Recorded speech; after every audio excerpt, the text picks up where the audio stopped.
एक जवाबदेही जिम्मेदारी सौंपी थी, उनके चाल और चरित्र का पर्दाफाश हमारे नेता आदरणीय प्रशांत किशोर जी जनता के बीच इसलिए उन्होंने बताया कि जनता आँख मूंद करके लोग विश्वास करते हैं नेता पर,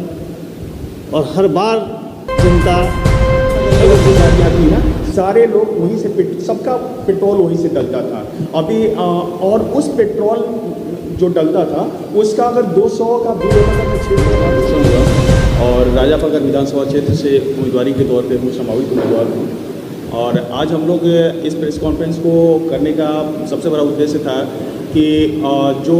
अभी हाल फिलहाल में हमारे प्रशांत भैया जन स्वराज पार्टी के कर्ता धर्ता प्रशांत भैया ने जो कुछ बिहार के मंत्रियों के कारनामे को उजागर किया, उसी पे हम आप लोगों के साथ चर्चा करने के लिए बैठे हुए हैं। और उस पर बहुत ऐसे विषय है जो हमारे साथियों ने तो आप लोगों के साथ उस पर शेयर किया है। हम आपको संजय जायसवाल के बारे में अगर थोड़ी सी बातों को लेके रखें तो संजय जायसवाल को हमारे प्रशांत भैया के द्वारा जो नाम दिया गया है पेट्रोल चोर, वही पेट्रोल चोर है जो अपने बेतिया में एक छावनी, एक जगह है जस्ट थोड़ी 1 किलोमीटर के डिफरेंस में पड़ेगा वो, उस छावनी के पास में पेट्रोल पंप था जो कि मैं जानता हूँ क्योंकि मैं वहीं का रहा हूँ, वहीं पे पढ़ा लिखाई मेरा सब कुछ वहीं पे हुआ है मेरा, तो उनके बारे में बहुत अच्छे तरीके से जानता हूँ। और उस पेट्रोल पंप को बचाने के लिए जब वहाँ फ्लाईओवर का काम स्टार्ट होना था तो उस पेट्रोल पंप को बचाने के लिए इन्होंने अरंगा लगा के और उस काम को बहुत दिनों तक रोका, और इन्होंने अपना एक बैनर भी वहाँ पे लिखवा के टंगवा दिया गया कि इस फ्लाईओवर का न बनने का कारण संजय जायसवाल नहीं है बल्कि बिहार सरकार है, क्योंकि उस टाइम सरकार दोनों अलग अलग थे। तो मसला ये था। और उसमें सबसे बड़ी अगर कारनामे एक देखा जाए ना तो सबसे बड़ा घोटाला जो पेट्रोल चोर का नाम दिया गया ना, नगर निगम की बेतिया की जितनी भी नगर निगम की गाड़ियाँ थी ना, सारे लोग वहीं से सबका पेट्रोल वहीं से डलता था अभी और उस पेट्रोल जो डलता था उसका अगर 200 का बिल होता था तो 600-800 का बिल बना के ये नगर निगम को दिया करते थे जिससे पैसा रिसीव होता था। लेकिन उसी बीच में एक टाइम ऐसा आया कि वहाँ की नगर निगम के द्वारा इस पे एक ऑब्जेक्शन लगाया गया और एक लेटर इशू कर दिया गया कि इस पेट्रोल पंप से तेल नहीं लेगी जब तक अगली छानबीन नहीं हो जाती है, क्लियरेंस नहीं मिल जाता है, तब तक नहीं होगी। लेकिन उसके बावजूद भी वहाँ से पेट्रोल वहाँ से लिया गया। और ये सबसे बड़ा वहाँ का सबसे बड़ा भ्रष्टाचार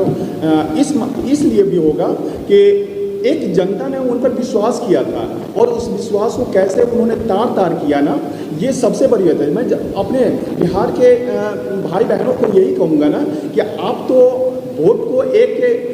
जाति के बंधन में बांध के देख के और वोट कर देते हैं, लेकिन आपके जात उसके पीछे अगर देखें ना तो कई भ्रष्टाचार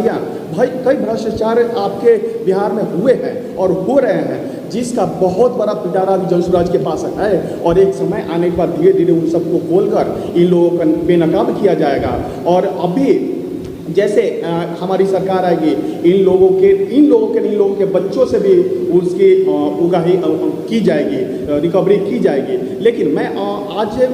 दोपहर में मैं एक उनका स्टेटमेंट देख रहा था, तो उन्होंने क्या किया, उन लोगों को संजय जायसवाल को उस चीज़ पे आके क्लियरफाई करना चाहिए था कि ये कितनी सही और कितनी गलत है। लेकिन उन्होंने एक अपने आप को बचाने के लिए जन स्वराज पे एक अटैक किया, जो जन स्वराज ओपन है। अगर सरकार उनकी है, उनका कहना है कि जन स्वराज में भ्रष्टाचार हुआ है, इस कंपनी से ऐसे पैसे आए हैं, तो भैया आपके पास है सारा ईडी है, सीबीआई है, लगा दीजिए ना, खुल के प्रशांत भैया कर रहे हैं कि भेज दो ना भाई, हम तो यहाँ पे हैं। तो आपको मीडिया में आके कहने की जरूरत क्या है? आप अपने आगा को बोलिए और सीबीआई ईडी को वेरीफाई करा लीजिए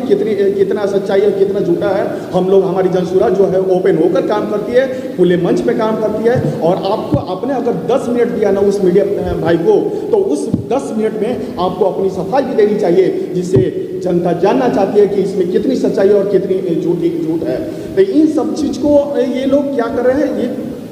ढकने की कोशिश कर रहे हैं। तो तो ऐसे एक समय आएगा कि उन लोगों को परेशान होने की ज़रूरत नहीं है। जन सूरज अपना एक्शन ज़रूर लेगा एक समय पे। और अब हम चाहेंगे कि इसके आगे बहुत सारी पॉइंट पे तो हम लोगों ने बात किया कि हमारे साथ विनय भैया हैं और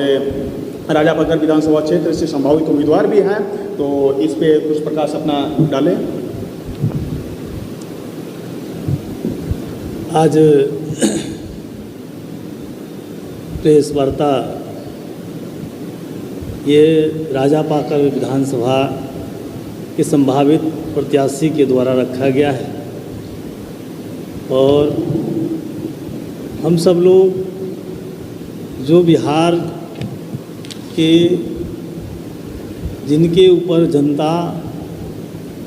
वो एक जवाबदेही जिम्मेदारी सौंपी थी, उनके चाल और चरित्र का पर्दाफाश हमारे नेता आदरणीय प्रशांत किशोर जी जनता के बीच इसलिए उन्होंने बताया कि जनता आँख मूंद करके लोग विश्वास करते हैं नेता पर और हर बार जनता ठग जाते हैं। तो ज़रूरत है कि जो आने वाला जो समय है, जो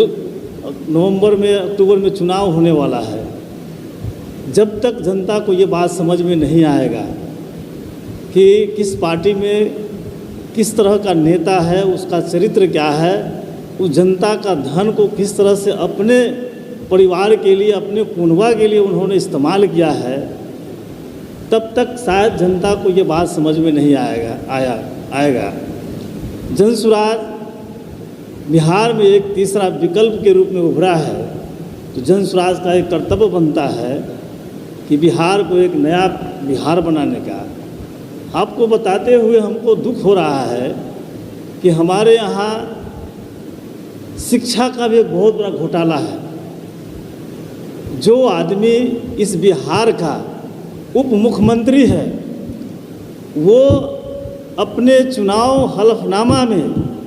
समय समय के साथ अलग अलग इन्फॉर्मेशन देने का काम किया। मैं मीडिया के माध्यम से उनसे जानना चाहता हूँ, उनसे सवाल करता हूँ कि अगर वो मैट्रिक पास है, अगर वो इंटर पास है, अगर वो ग्रेजुएशन किए हैं या कैलिफोर्निया यूनिवर्सिटी से जा कर के उन्होंने डीलिट और पीएचडी की डिग्री की है, तो वो सार्वजनिक करे। अगर वो सार्वजनिक नहीं करते हैं तो बिहार की जनता उनको इस बार नंगा कर देगी। उन्होंने शिक्षा जिससे विकास का नींव रखा जाता है, उस बात को उन्होंने जनता के सामने धोखा देने का काम किया कि डीलिट की डिग्री उन्होंने की। वो साबित करे, बिहार को साबित करे, बिहार की जनता को बताए वो कि वो मैट्रिक कब किए।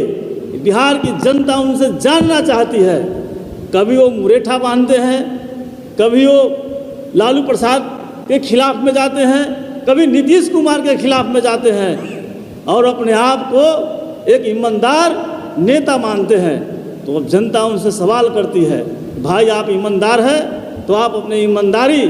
से, जो आपने मैट्रिक पास किया हो, बिहार बोर्ड से पास किया हो या किसी यूनिवर्सिटी से आप ग्रेजुएशन किया हो, आप कम से कम जनता को ये बताने का काम करें कि आप मैट्रिक कब पास किए हैं। मैं उनसे विशेष कुछ नहीं जानना चाहता हूँ, आप लोगों के चैनल के माध्यम से सिर्फ ये बात जानना चाहता हूँ कि वो घोषणा करे, वो सार्वजनिक करे सोशल मीडिया पर आकर के कि वो मैट्रिक कब किए हैं। इन्हीं चंद शब्दों के साथ मैं इस प्रेस वार्ता कार्यक्रम को समाप्त करता हूँ। हम सब लोग राजापाकर के संभावित प्रत्याशी हैं और हमारे बीच इस जिला के मुख्य प्रवक्ता अविनाश कुमार जी हैं। धन्यवाद।